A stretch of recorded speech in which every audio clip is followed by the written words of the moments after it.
Okay, today is night 8, the last night of Hanukkah, and we have spent all of them together traveling the world.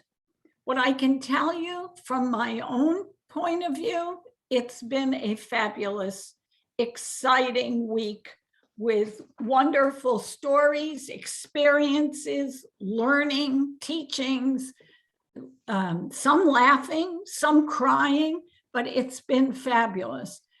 Ordinarily, I would say we save the best for the last, but I have to tell you, every night has been the best.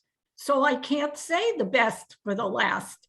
And David, you'll understand as we go that every night has been incredibly exciting and wonderful. Great. And based on seeing your PowerPoint and your pictures, I know you're not going to disappoint. Let me tell you how David Pettigrew got to us.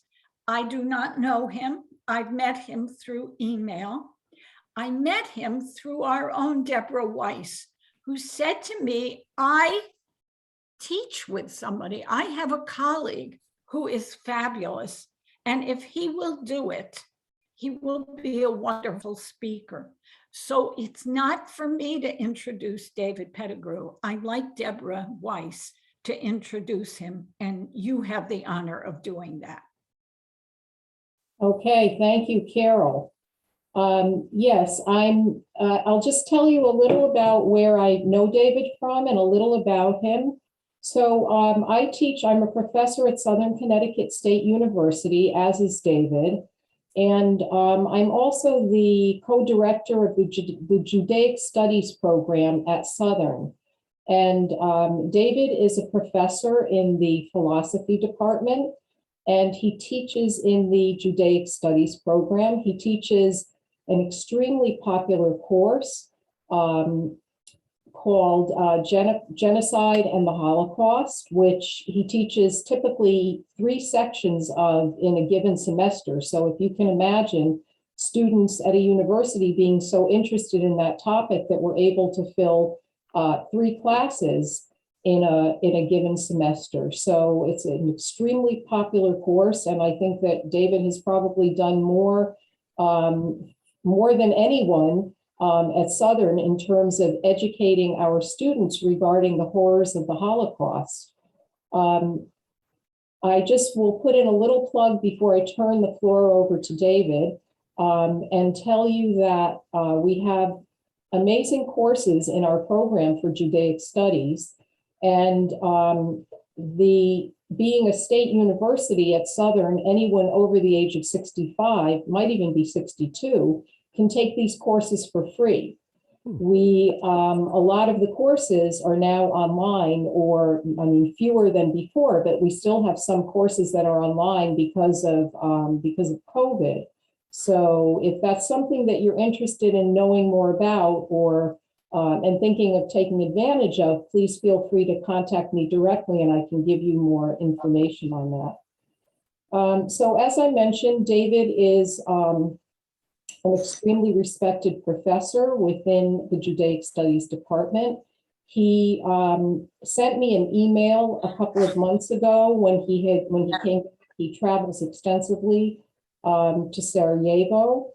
And he sent me some amazing pictures from a synagogue there a couple of months ago and asked if I wanted to pass those on to our Hillel group, if maybe there might be some interest in creating some kind of affiliation between our Hillel group and the synagogue there. And so when Carol said that she was looking for another place in the world to introduce to people, I immediately thought of David.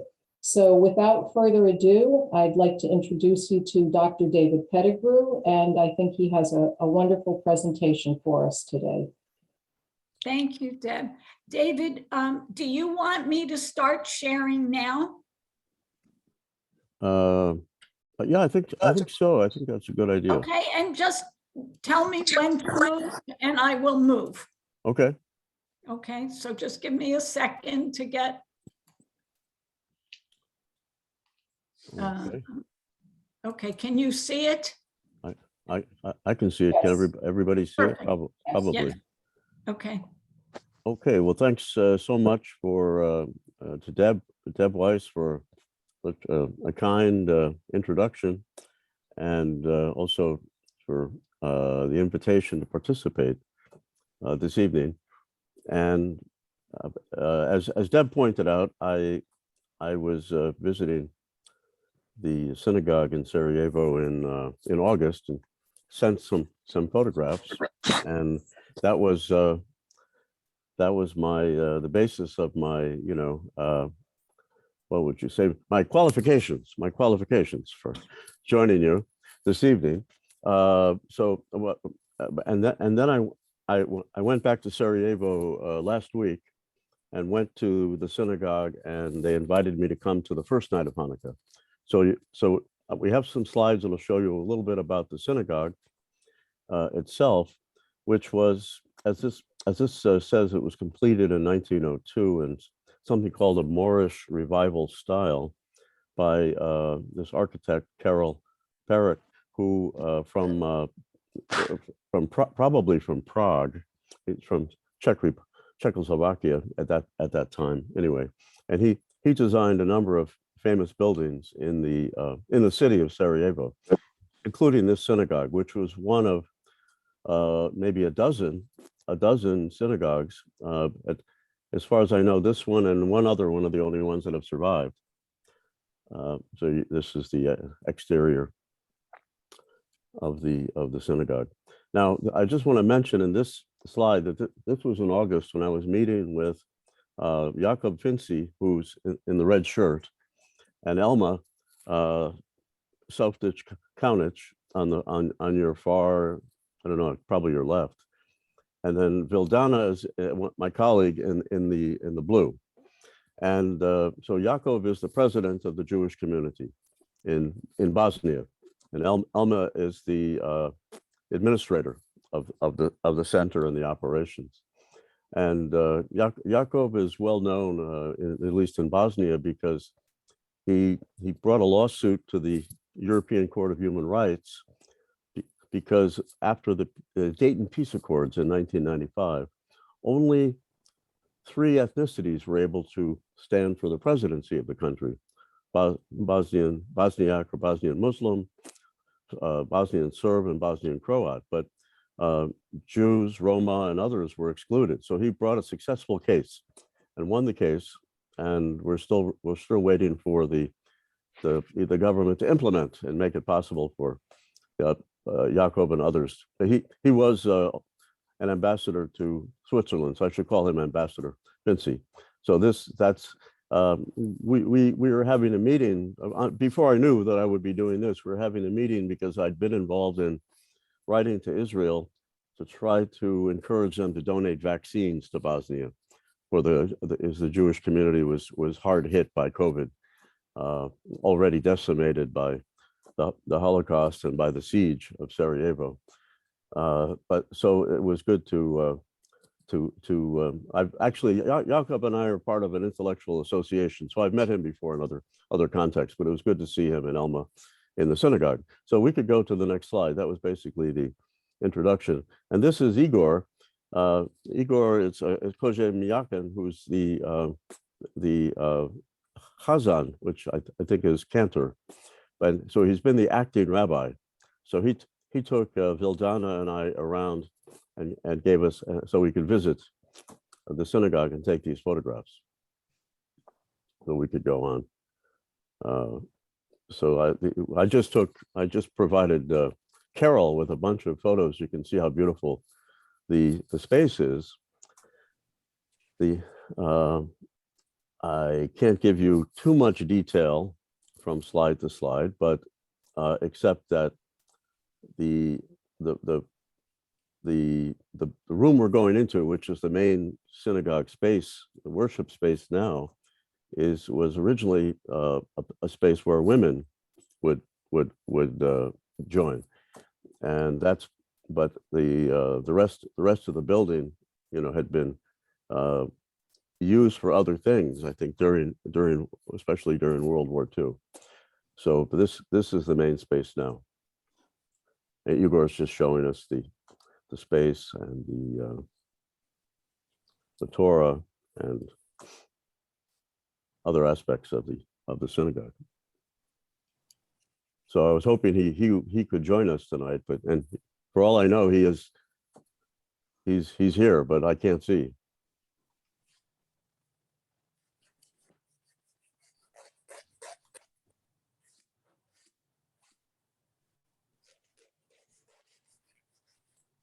You want me to go on, David? Yes, sure. I feel like Igor's here because there's a photograph of him.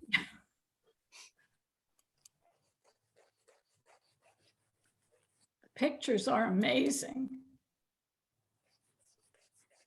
Just a couple of shots where you can see the surrounding streets of Sarajevo, which you'll also see later when we celebrated Hanukkah.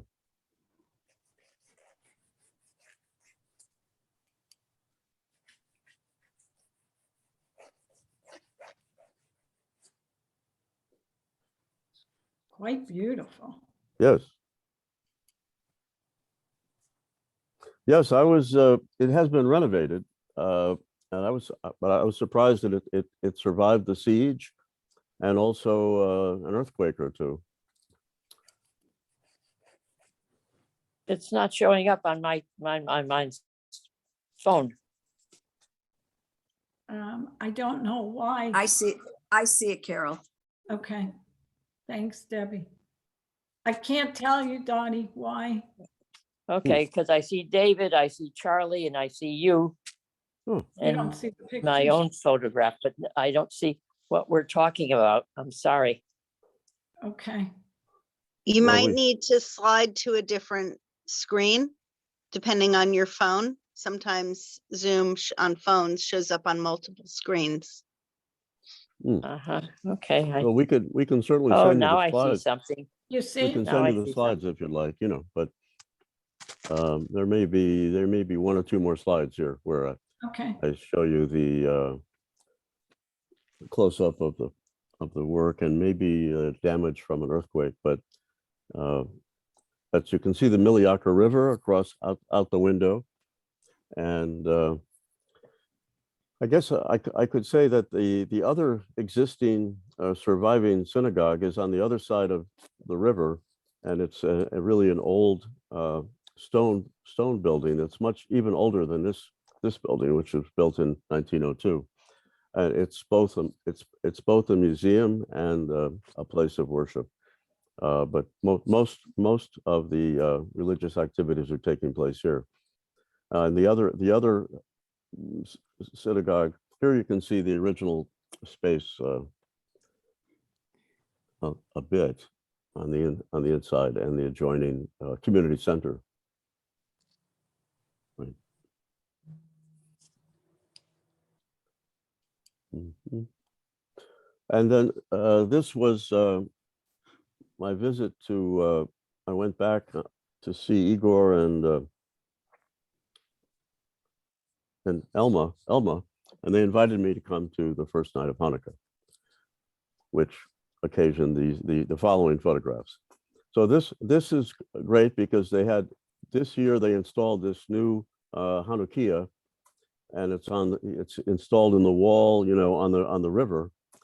And this is Eli Tauber, who's a prominent member of the community, a historian, who's explaining all this to me that I'm explaining to you.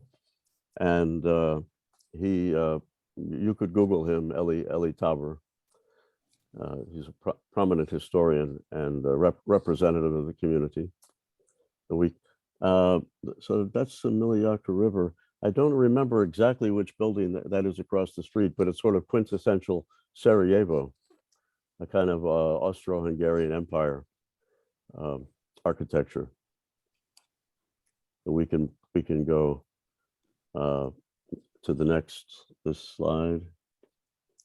And so now this is the community. You can see Jakob in the blue down jacket, and people gathering for the lighting of this special Hanukah.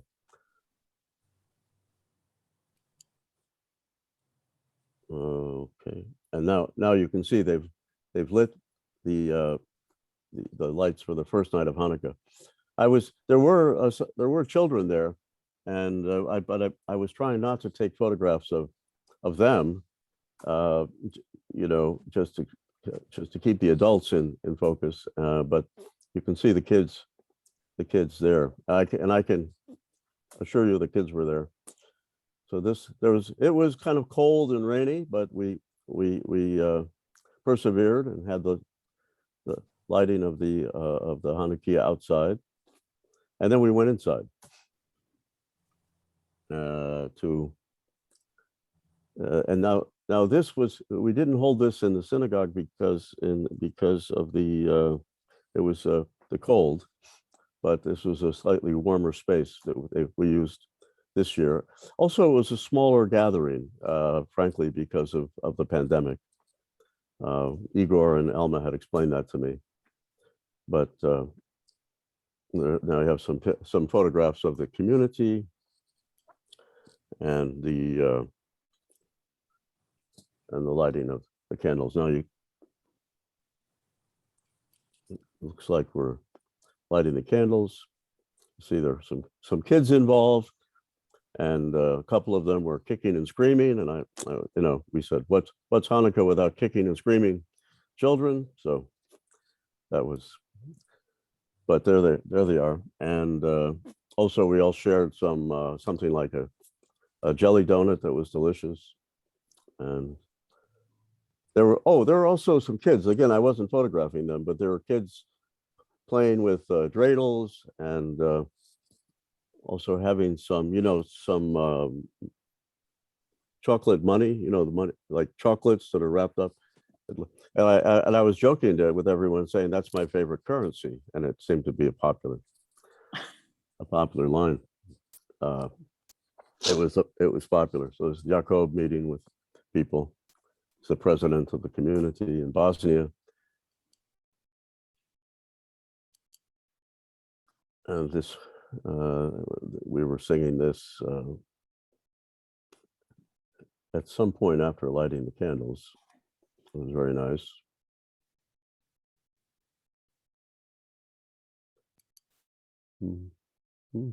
Okay, and then I just concluded with a couple of exterior views. I wanted to go around to the other side of the Miliaka River so you could see the synagogue illuminated in the evening, and also on the right, and in the next slide, you can see the Hanukkah that's illuminated. And one member of the community, said, Professor David, we like having that light on now because we want people to know we're still here.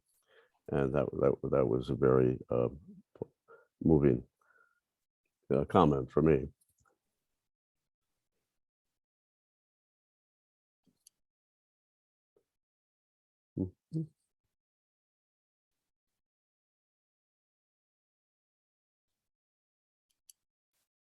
So I'm going to stop sharing, and Well, you that- could see if your friend is on by any chance. Let's I don't see. think so. I don't think so, because I recognize all of these people. So if I recognize them, Okay, you're right. I don't see.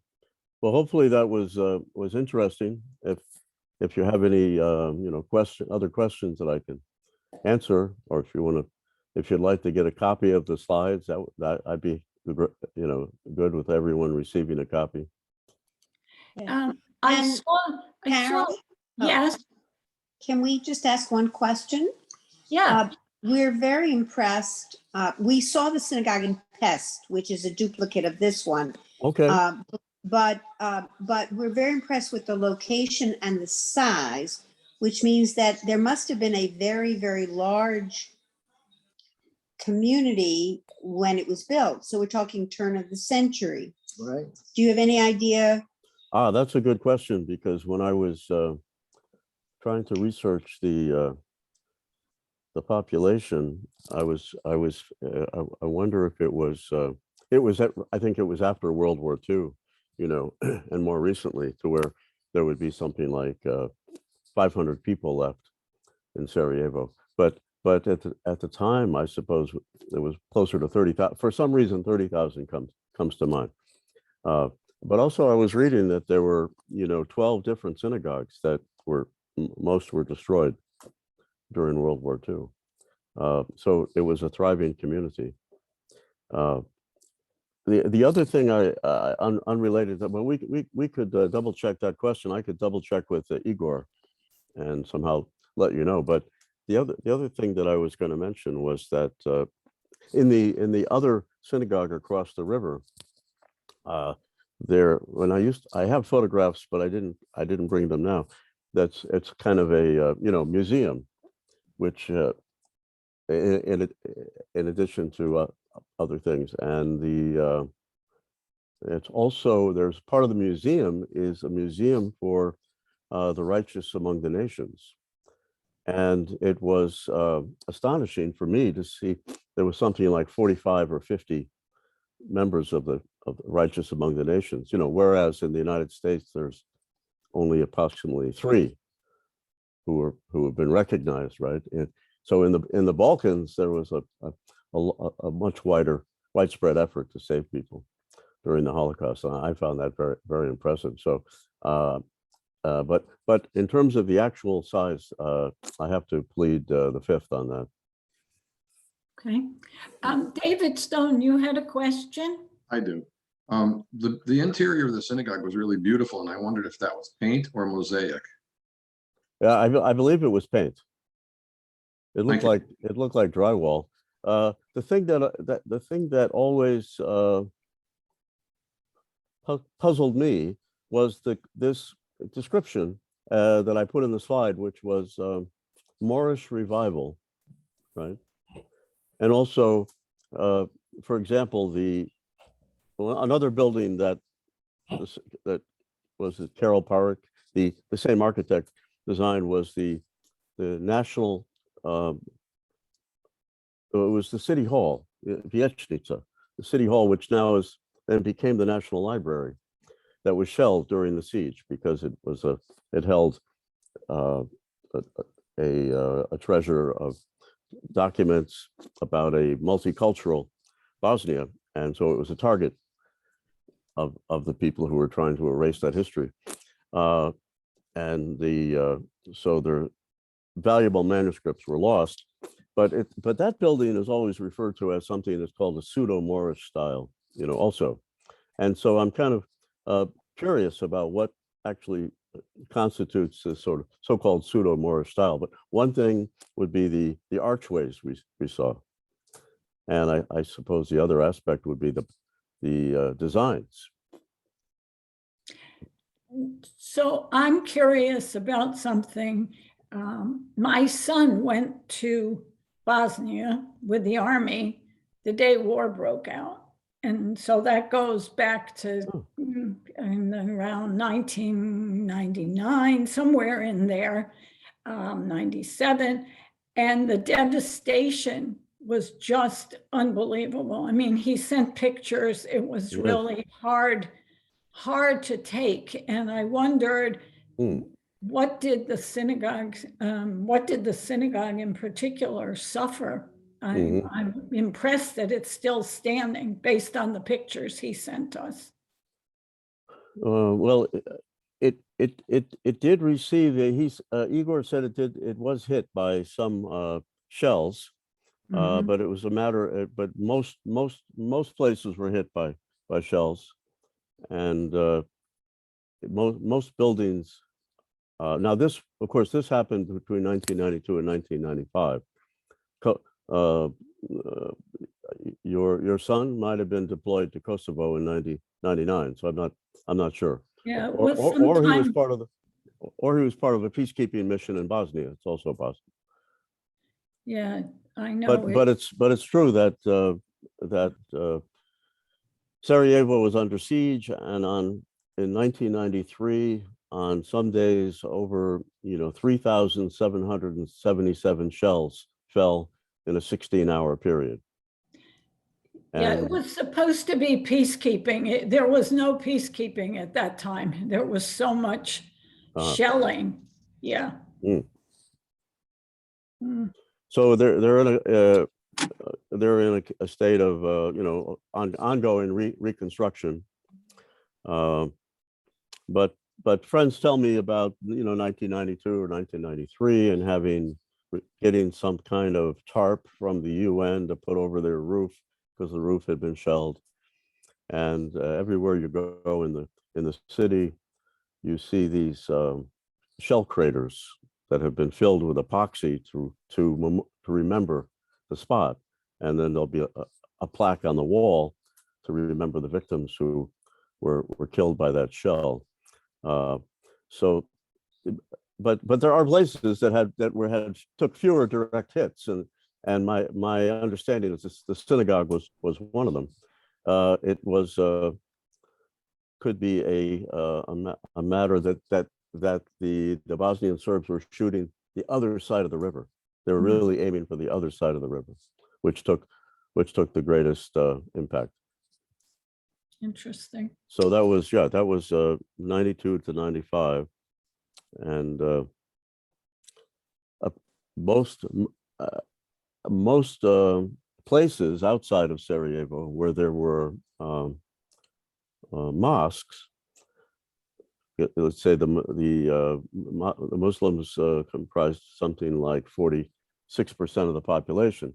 So there would be a town with 12 to 16 mosques, and during the aggression from Serbia and Croatia, usually all the mosques would be destroyed, completely wiped out. And now in the area that's administered by the Bosnian Serbs, many of the mosques have been replaced by churches that have been built on the ruins. But somehow this synagogue survived. There's also a great story about the rescuing of the Haggadah. Do I say that correctly? Haggadah, yeah. Haggadah, Sarajevo Haggadah, which came from Spain from approximately 1400s, and it's a treasure that's kept in the National Library, and it was protected by a librarian during the Nazi occupation, so it wouldn't be destroyed. So it still exists, and they exhibit it on Thursdays. Wow. Thursday mornings. I think the time I went to see it, there was an earthquake and the vault wouldn't open, but there was a facsimile on the table, which was almost as good. Wow. Well, you certainly have given us a lot of information. And David, are you telling me something? Yes, I just wanted to comment. There's a book about the Sarajevo Haggadah. It's famous Haggadah, and you could even get facsimiles to use at your own for Passover at your own. Yes. Yeah. So anybody remember the book? Who wrote the book and what the name of it was? No. Oh, the book about the Sarajevo Haggadah. Yeah, but there was a fiction book. Okay. It's not People of the Book, is it? No. Judy and I read it years ago. This is what happens when you have a librarian ask the question. David, do you know the answer, or you want to know if we know the answer? You're muted. I do not know the answer. I can't remember. Okay, well, that's your People of research. the book. That's my assignment. I know. Yeah, Thank you. sure. Every time I do something, you give me an assignment. It's okay. I don't Carol, have Carol, Yeah. Howard just said something. Yes, it was People of the Book by People of- Geraldine Brooks. Yes, Oh. it was fabulous. Oh. Yes. Oh, Okay. Howard, we can talk about that sometime. That was a fabulous book, and I should get credit for that, David Stone. It's one of my favorite books. Okay. Okay. The other thing that I've discovered is that there's a strong emphasis on interfaith communication and dialogue in Bosnia, and I met with the same day I was at the first night of Hanukkah. I met with the head of the Islamic community, and there's a joint effort to try to address hate speech and ignorance, which is a very important initiative. They're trying to create a program that will go into the public schools to try to educate people about Islam, about Judaism, Christianity, depending on what school they're in. And it just sounded like such an important program. I mean, at some point in the future, if you're interested in that, we can invite Igor or Vladimir, who's mentioned in one of the slides, to come back and talk about it. That would be fabulous. And Okay. believe me, you'll hear from me. I see one more question. I'm going to take one more. Erica, do you have a question? No? Okay, the hand is raised. Okay, then I'm going to bring this part to a conclusion, and thank you so much. This was so enlightening. There's so much to learn and so much more to learn. I can see that. I can tell you, if you haven't read People of the Book, though, to read it. And I'm going to call on Rabbi Eisenberg to lead us in lighting the candles. And then we have a surprise guest coming after to end our program for tonight. So Rabbi Eisenberg, I have to find you on my screen. I'm happy to do this. And but before we do, to thank Professor Pettigrew for your excellent program. All of us greatly appreciate it. And to see if anybody is there who needs to say Kaddish. And if so, we'll say Kaddish now, and then we'll light the candles, if that's okay. I saw someone raise their hands, so. Okay, Mourner's Kaddish. Yit Gadal, V'yit Gadash, Kadash, Shemei Rabbah, V'yalma, Didra, Hirute, V'yamlik Malchute, V'chayecho, Uvyomechom, Uv'chaye, Dechol Beit Yisrael, Ba'agala, Uvizman Kariv, V'imru, Amen. Amen.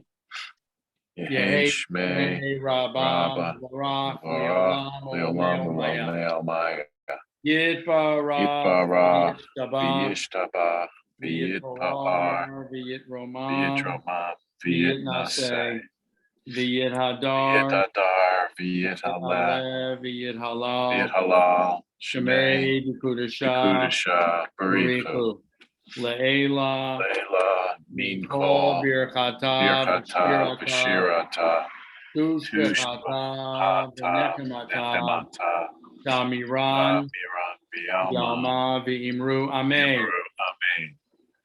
Yehi Shlama Rabba Min Shemaya V'Chayim Aleinu V'Yal Kol Yisrael V'Imru Amen. Oseh Shalom B'Romav Ya'aseh Shalom Aleinu V'Yal Kol Yisrael V'Imru Amen. So I would invite anyone who wishes to join me in the lighting of the final night of Hanukkah. Tonight we light 8 candles on the shamash, and if anyone is joining me in the candle lighting, we'll invite you to please stand. Baruch atah Adonai Eloheinu melech haolam asher kiddushanu b'mitzvotav v'tzivanu lahadlik ner shel Chanukah. Baruch atah Adonai Eloheinu melech haolam she'asa nisim lavoteinu bayamim ahem bazman hazeh.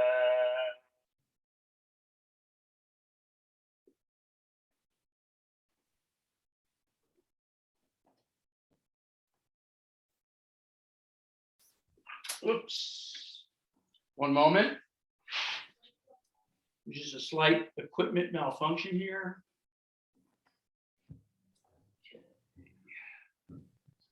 Stick in. There we go.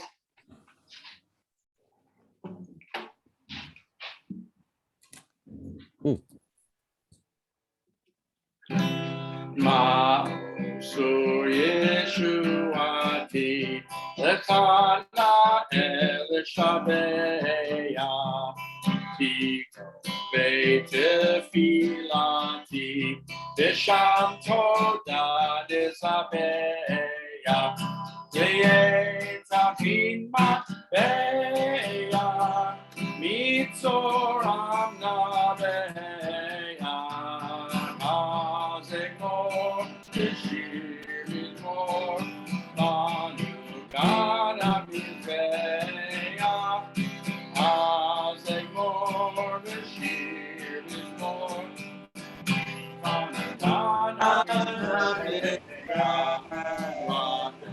ages let our song praise thy saving power. Thou amidst the raging flood wast our sheltering power. You say us, from morn on and thy word from your soul when our wounds shake and thy word from your soul when our wounds laid held us. Okay. Before I turn it back to Carol, a big shout out to Rabbi David, Nelson, and Alicia. Hello.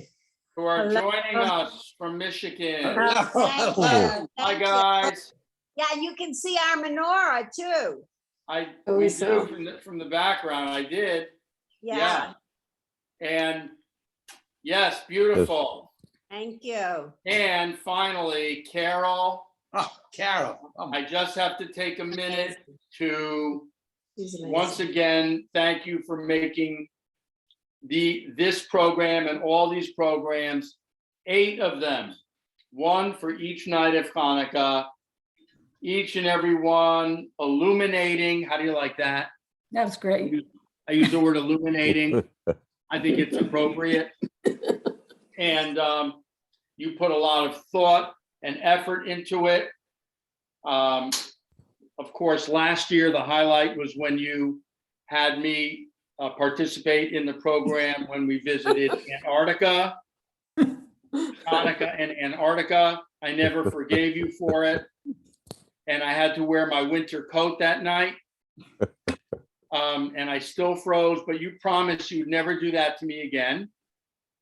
And every night, this has been so special because we have brought Hanukkah into the homes as a community, as a synagogue community, into the homes of so many people every night, 30 to 35 screens with multiple people in some of the screens. And the isolation of this time of year has been alleviated and mitigated and lifted for all of us so that we could celebrate Hanukkah together as a synagogue and as a community. And we thank you, Carol, for making that possible. Thank you, Rabbi. And with that, I pass the baton on to you. Okay, thank you, thank you. It's been a great week.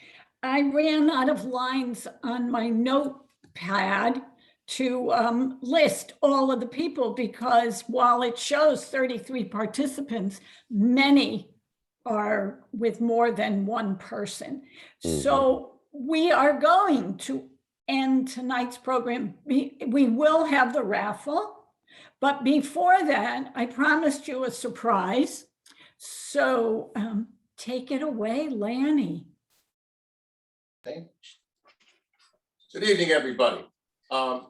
In honor of the fact that the remake of the movie West Side Story, which is coming out later this week, the group 613 came out with their own parody of West Side Story having to do with Hanukkah. So I'm going to briefly do 2 of the songs that they did from West Side Story, and if the mood strikes me, I'll have a big finish. Menorah, come gather around the menorah and light each candle's flame while proudly we proclaim we're free. Menorah, recall the great temple's menorah and how the oil they found kept burning strong and proud brightly. Menorah, waves as they're dancing, swaying. Feel the joy of the blessings we're saying. Menorah with 8 lights, it's called Hanukah.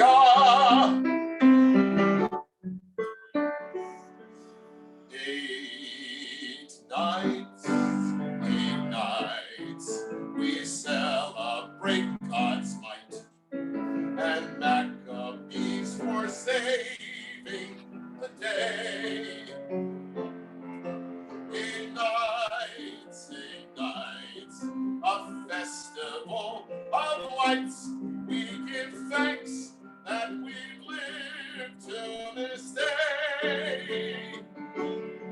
8 days we'll have this celebration for miracles that happened, the victories and the light. Now here we are, our hearts and candles shining like stars. 8 nights, tonight, it all began tonight. I saw you and the world went away. Tonight, there's only you tonight. What you are, what you do, what you say. Today, all day, I had the feeling a miracle would happen. I know now I was right. For here you are, and what was just a world is a star. Tonight. Oh my, you always make me cry. Lanny, Steven Spielberg missed out. He should have recruited you for the new version. I wanted to play Tony, but I think I've aged out. Lanny, I don't know how many people noticed your outfit. Would you stand up? Yes, love the sweater. It's a once a year. It actually comes out on Passover also.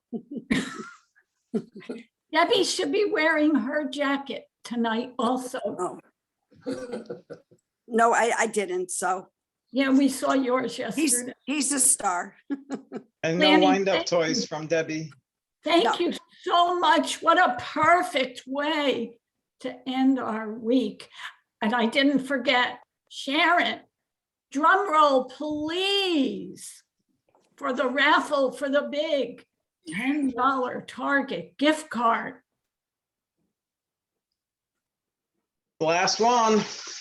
Make it Come and get good. them while they're hot. Okay. Rabbi Eisenberg. Oh my goodness. Very nice. Oh my God. Tell them you're giving it. Yeah, I'm giving that to Judy. She's off screen because she's in her pajamas. Oh, well, that's where the speaker was.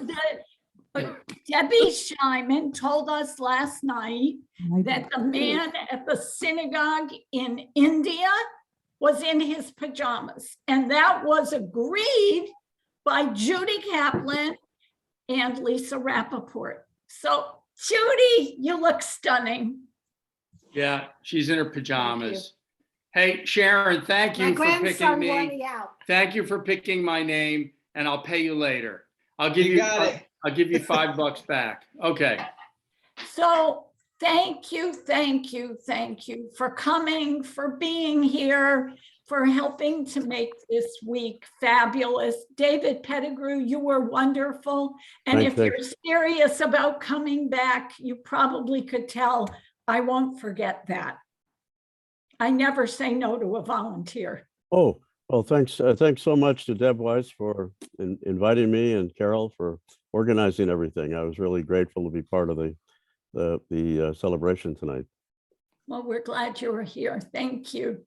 So thank you, everybody. Happy Hanukkah and onward to next year. Thank you, Carol. It was a great week. Thank you. Thank you. Thank you. Thank you, Carol, and everybody else. So many. Thank you, Carol. Thank you. Thank Very you, nice. Patty. Nice. Thank you. Carol, Happy Hanukkah. Rabbi Eisenberg. Happy Thank you, Hanukkah. Carol from Florida. Everyone. From Florida, it was enjoyable. Send some heat up. Ernie, send some heat up. Don't forget Wednesday morning, 10 o'clock, Irving Glazer, same Zoom. link. I'll bring my M1. Okay, thank you, tomorrow everybody. morning. Oh, Carol, and Good also don't night. forget December 12th, mitzvah hero Larry Shire. Right, correct. Good night. Okay, Good good to night, see you, Iris. Good to see you, Iris. Thank you all. Thank you. Good night, everybody. Happy Hanukkah. Happy The weather reports from Florida. 32 degrees and it's snowing. Right. And I lie a little bit. You lied a lot.